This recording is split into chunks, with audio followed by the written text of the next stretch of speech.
lọ́dọ̀ wa lọ́dọ̀ mi lọ́dọ̀ rẹ̀ lọ́dọ̀ Ọlọ́run ọba fúnra rẹ̀ lábẹ́ fi gbórúkọ ọmọ yìí jáde. Wa bi fadli rasulillah. Pẹ̀lú ọlá tí wọ́n ń bẹ fún jíṣẹ́ wa ni Ànábì wa Muhammad. Salatullah. Ìkẹ́ Ọlọ́run ọba. Salamu àlàáfíà rẹ̀. ala habibina al-Mustafa. Wọ́n máa bá Ànábì wa Muhammad. Min al-yawm. Látẹ̀ní lọ. Ila abadil abadi. Títí lọ láéláé.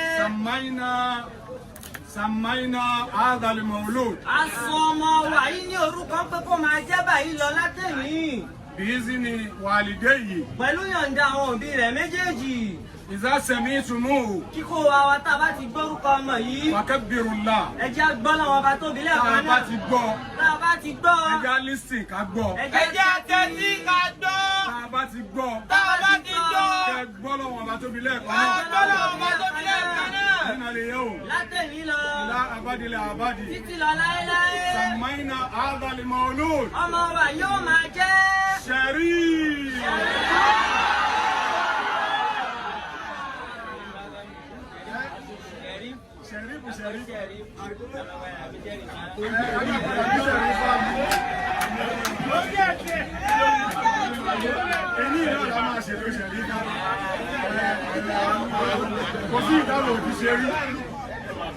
Nínú ìyẹ́ o. Látẹ̀ní lọ.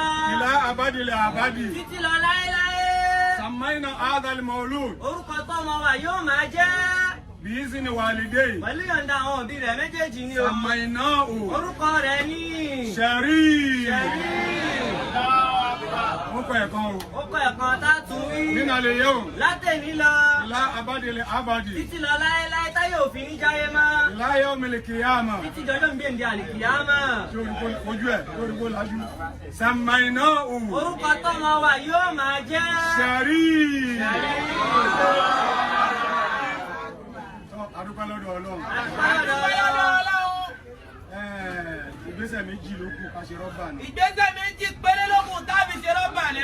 A bò wá àlùbáríkà fọmọ ẹ̀. A gbé wá àlùbáríkà fọmọ wa yìí. A sì bo mọ́ṣáláṣí. A ti do mọ́ṣáláṣí. Àkùrá ń kọ́ mọ́ṣáláṣí À lọ́wọ́. ń kọ́ mọ́ṣáláṣí lọ́wọ́. Báwo a gba owó àlùkùránì fún ìyá ọmọ? Àwọn àdúgbò àlùkùránì fún ìyá ọlọ́mọ gangan fúnra rẹ̀. Ebi ò pẹ́ o. Ebi ò pẹ́. Ìyà ò jẹ́ o. Ìyà ò jẹ́. Àmọ́ a fi ń ṣàṣẹ ni. A fi ṣe àṣẹ ni. A gbọ́dọ̀ bu kùránì fún ìyá A ọmọ. gbọ́dọ̀ gbowó kùránì fún ìyá ọmọ. Ẹni tí ò bá dá sí àáfúrásì. Ẹni tí ó bá dá sí àfúrásì bóyá òun lọ́rọ́ wa. Ìyá ọmọ. Ìyá ọmọ. Ìyá ọmọ. Ìyá ọmọ.